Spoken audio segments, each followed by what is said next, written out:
Hi, I'm Dee. I'm Jose. And we're your token theater friends, people who love theater so much that it's 90 degrees in New York City, and yet I'm going to see things outside. Why do I do this to myself? I could be inside with the air conditioning, but no.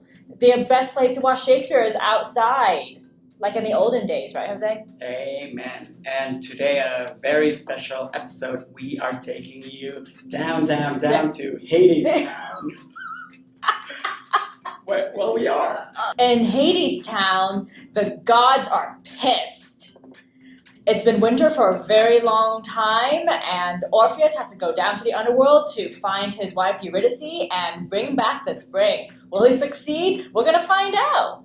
Our guests today are Tony nominee Amber Gray and Kate Trinidad, who plays one of the Fates in the Tony-winning musical Hadestown. I'm so excited. I know, I can't believe you got that. I know. How did that happen? The magic of the underworld. Exactly. The magic of the gods. Magic of spring. That's why. Well, why don't we just go to the interview? I'm so excited. See, I can't do this properly. I'm so excited because today we have Kate Trinidad and Amber Gray from Hadestown. Welcome and thank you for being here. Yeah. I've been dying to know what it was like after that first, after you won all the Tonys. What was that first performance back at Hadestown like? It was wild. It was wild. It was like a rock concert. Yeah. I keep joking. I'm like, you're all cheap dates. Because they just screamed and screamed. Yeah. Before we even did anything. But I feel like every performance is like that now, though. It's true. Jose and I both saw the show in 2016 at New York Theater Workshop. Yeah. And since then, like, I was surprised when I saw that there were animated videos about Hadestown and fan art. Mm-hmm. Like, what do you think is the appeal of it for? Well, I know for me, I know the show is so magical in itself, and being in it, and I know we always felt it, just, and I'm so happy to hear other audience members when they talk to us, that magic translates to them. And so I think, the big support of the show is just in the music and the piece itself. Yes. I think the core of the attraction just goes back to the music itself. Like, that concept album has been in the world for quite some time. And even before that, before it was an album, it existed in the world. Just you have to sort of know about it. And people are attracted to that music. And I think that's like very common in the music world. You know what I mean? And it is becoming more common in the musical theater world. Where fans just like get very attached to a project and create awesome art. It's very cool to collect it all, to like see it en masse. Yeah. And the fact that that album came out in the first place helped garner that following easier than seeing it and then it disappears. So it's there for people to latch onto. Yeah. Like historically in musical theater, people usually talk about it being a medium of composers and people know the music. And I think right now we are in an era where we're seeing musical theater is in an era of directors. And Rachael Chapkin is changing what musicals do and what people think they can do on a Broadway stage, for instance. And both of you you've worked with Rachael for like a century. That's right. I'm 1,000 years old. Jesus, truly biased. And you also did Lempicka with Rachael. So can you talk about what it's like to be in the room with this genius? Yeah. My joke lately is that I despise articulating why I love Rachael, because to put language to it is just, it will never serve justice to how deeply I feel for her. That said, I will try. She is attracted to art that has soul and deep politics, which I love. Like, that type of art just happens to turn me on personally. And and she comes from a background of devised work and new work and experimental, as it's called sometimes, work. So she has a great capacity to see new work in particular and see where the holes are. And she's great. I've called her like a midwife to new work. She's very good at cleaning up new shows. So people seek her out. Writers have been seeking her out, as you said. It's interesting, though, to start thinking of musicals switching to like a director's medium. But yeah, she has an amazing imagination, and I think a lot of that comes from her company, the team. All of the shows I've been in of hers, they are athletic events. They are no joke, and that's just how she sees it. They are very, whole body, visceral experiences. And she gets athletic with us. I Yeah, love she seeing her. does. She'll be stretching on the floor with us, Yeah. or she gets down and dirty with us too. Mhm. I love that. And she makes the space so safe, and she lets us know that what we think and what we say also matters to the artistic process. It's very empowering and Yes. working with her. Wait, well, since you talked about the athleticism, like Amber, like when you were in Great Comet, I can see all of you just like walking up and down those stairs like hundreds of times, and in the Peak I saw that too, and you all were like moving furniture. And so like and as actors, as physical beings, like how do you stay well and healthy like during like doing all of this like physically strenuous activity? I need a lot of sleep. Like some singers stay away from alcohol, stay away from dairy. As long as I sleep 8 hours. How did you do that? I don't know how she got it. I mean, like with napping as well. It might not be Wow. it's never a solid 8 hours because I have 2 children as well. And the kids are like the least of my staying awake concerns. Rest is vital. And like, people are always like, how do you do it? I'm like, well, I spend 22 and a half hours of my day saving my energy for that 2.5 hour event. It's like being an Olympic athlete. I have to pay attention to what I eat. I have to take a certain amount of supplements so that my voice is always okay. I see an ENT that I like, who's very witchy and he's a real healer. I see him once a week.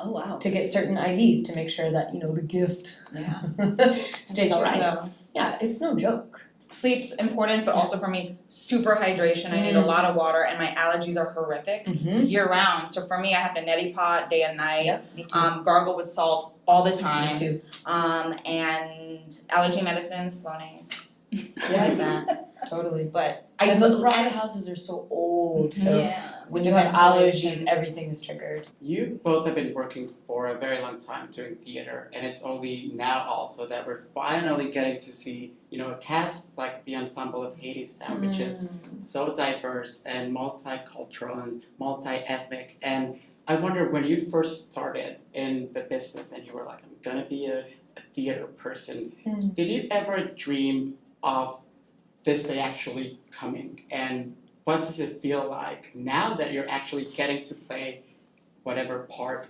you want, basically? And fingers crossed.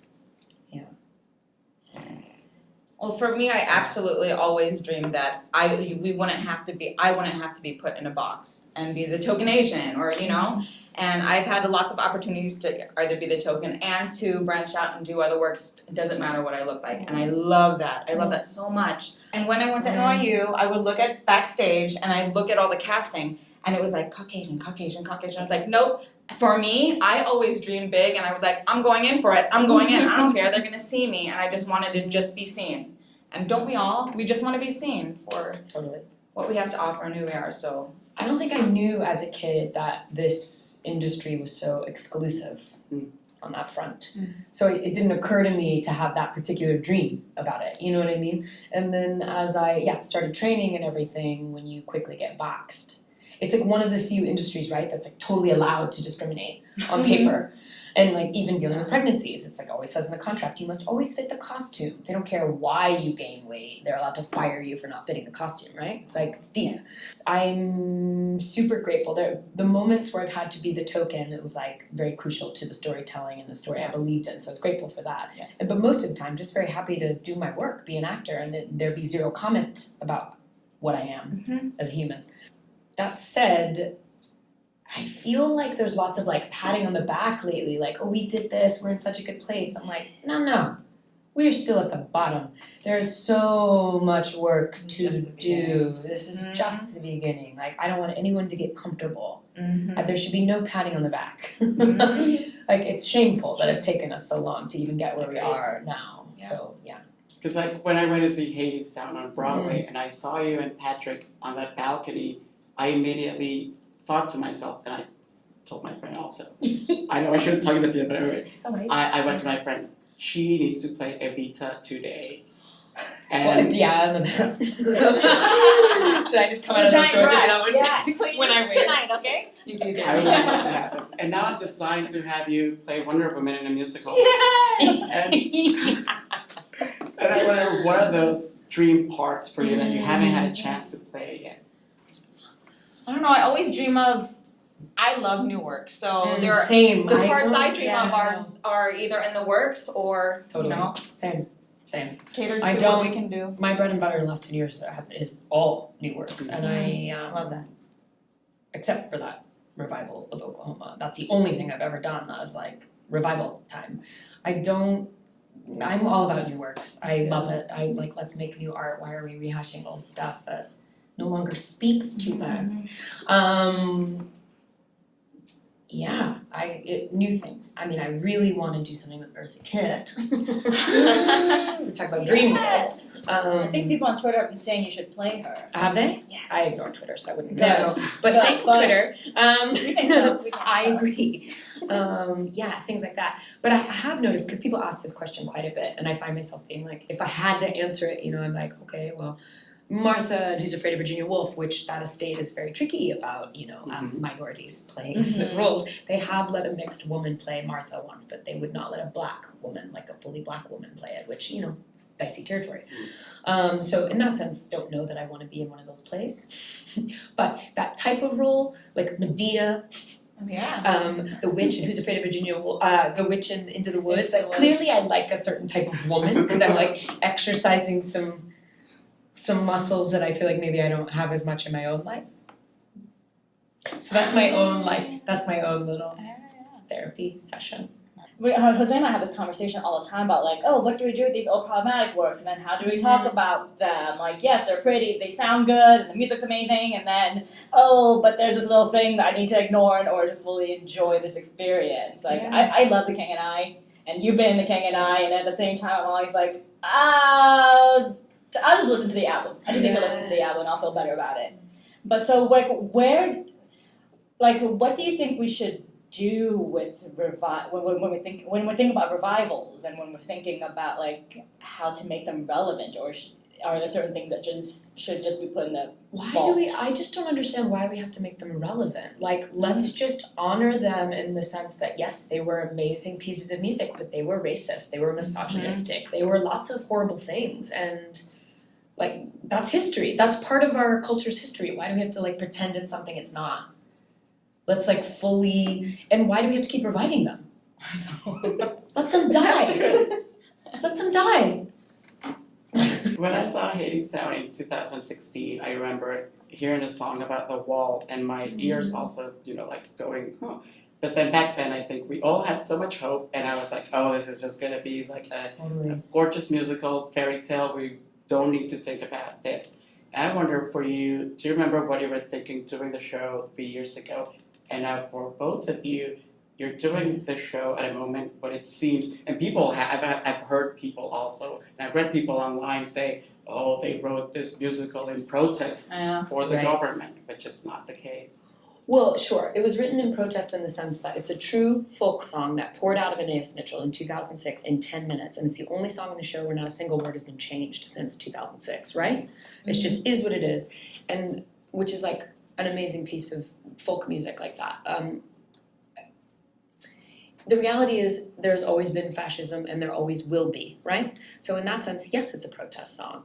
Is it about a particular human that we might have to deal with right now? No, not at all. Does it apply? Yes. Yeah.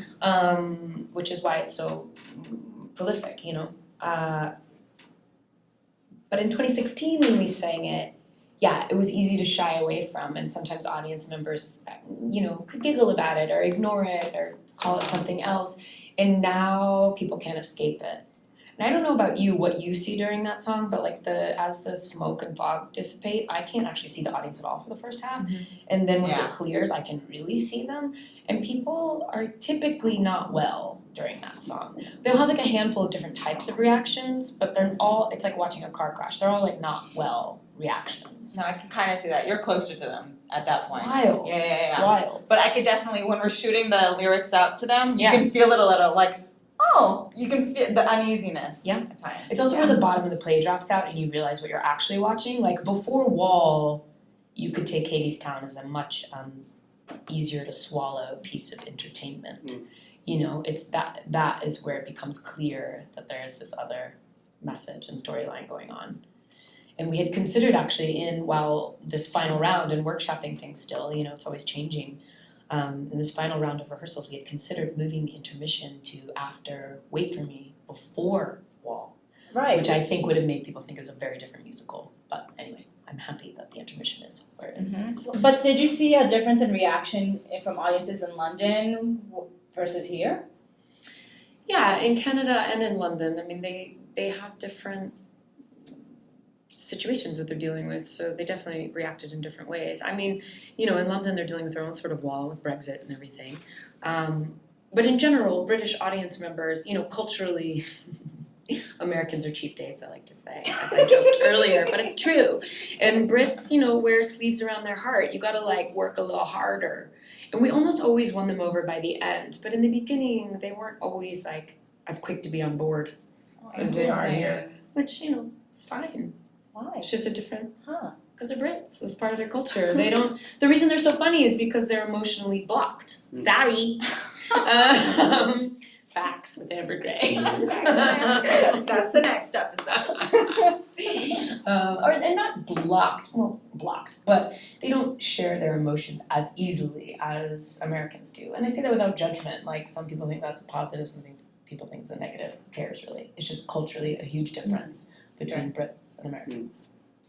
Your characters get to have the most fun in the show, and I love Orpheus and Eurydice, but they're always suffering and they're in pain, and you are rocking like rock stars. Yeah. And I don't know how to act, and I've always or how to sing, but I imagine as a little boy growing up that if I ever got on a stage, I would just like conjure Madonna and just be like, Madonna, and guide me through this. And I As wonder. you wear that Britney shirt. Yeah. Don't tell Britney. Yeah.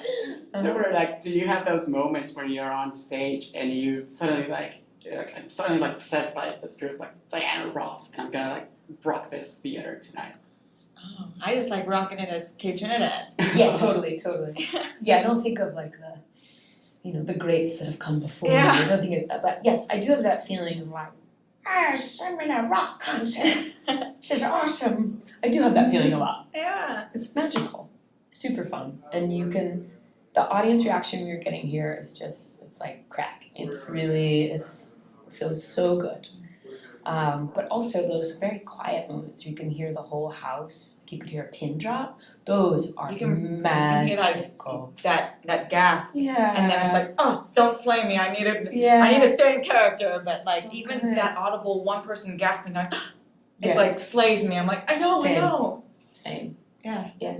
It's beautiful though. It's cool to have that communion with each other. And what do the two of you look for when you're in a theater as an audience member or as a performer? Because like Amber, you were talking about how you want to make socially relevant work. Yeah. And so is now that you've done Hadestown, now that you both of you are like well known in the business now, like do you have a preference for what you want to do? You mean the types of show that we're inside of, or even as an audience member, what I crave watching? Well, what you crave watching, Yeah. theater as entertainment or theater as. I mean, I love it all. I like theater that's candy, and then I like theater that has some sustenance. You know what I mean? Some nutritional value. For sure. It all has its place, and I want it all to exist. That said, I don't feel like watching shows right now that are about disgusting human beings that have no sort of redemption by the end. I just we don't need that art in the world. All you gotta do is go outside. I do feel resentful about, especially commercial theater where so much money is put into it. I'm like, why did we invest in this piece of art about ugly human beings that don't change by the end? That upsets me. But that's about it. Everything else, I love it all. Yeah, me too. Me too. I love soaking it in and learning and Yeah. As artists, people usually, try to project a lot on what you're doing, and artists are usually expected, wrongfully, because we all should be doing it, activism. People want artists to do activism constantly, and I really want Do to. they? people, well, you don't go on Twitter, so I Yeah. don't feel like that's Wow. true. I feel like Wow. people often resent. I think artists, because of exposure over time, sometimes have an amazing platform and use that as an opportunity for activism. But I actually feel like most people get resentful of that. I don't feel like it's the expectation. Interesting.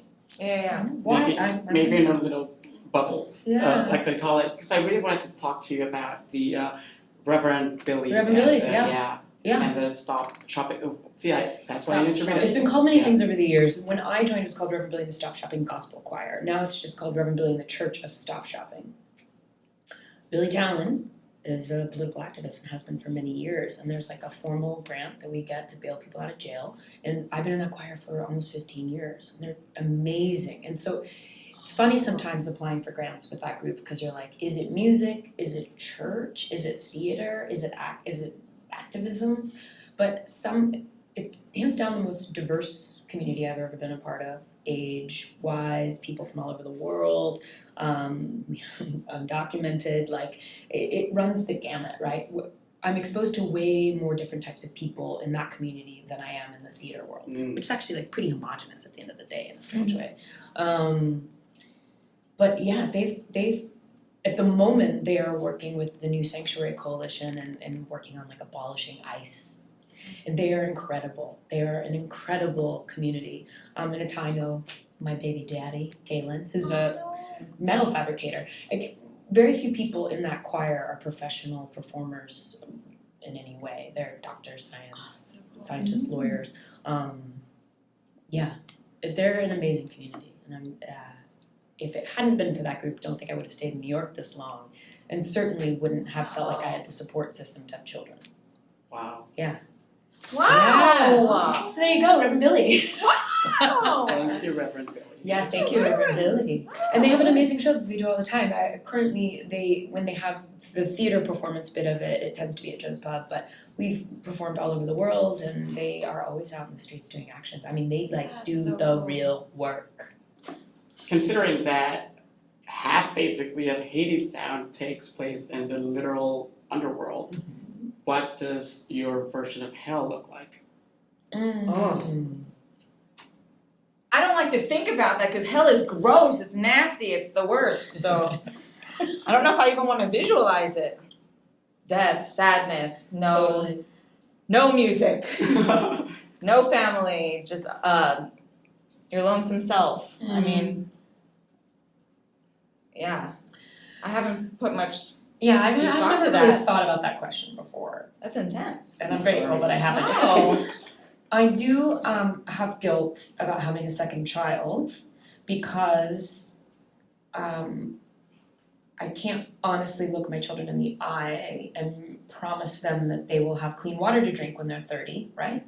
Because of the state of our world. So in that sense, hell to me looks like the death of mankind. But then part of me is like, yes, Mother Earth, eradicate us. Mother Earth will be fine. Move on, kill us off. Oh my god, we should be friends. I think the same thing. Kill us off. So I don't know. I would be fine if we were eradicated, but I do feel bad for my children. Hell is some kind of world where like my children don't have clean air to breathe and like real food to eat. Yeah. Well, on that sad note, On that side note, let's talk about babies. we'd like to invite our viewers to go see Hadestown. Yeah. Come see us. Yeah. Thanks. We've done it for a very, very long time, right? Oh my god. And thank you both. Yeah. thanks. Yeah. We heard from Amber and Kay. So what's your version of hell?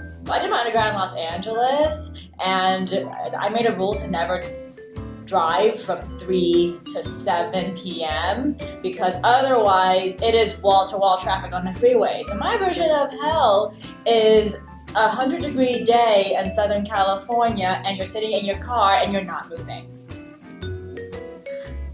What's your version of hell? 2 days in a row without going to the theater.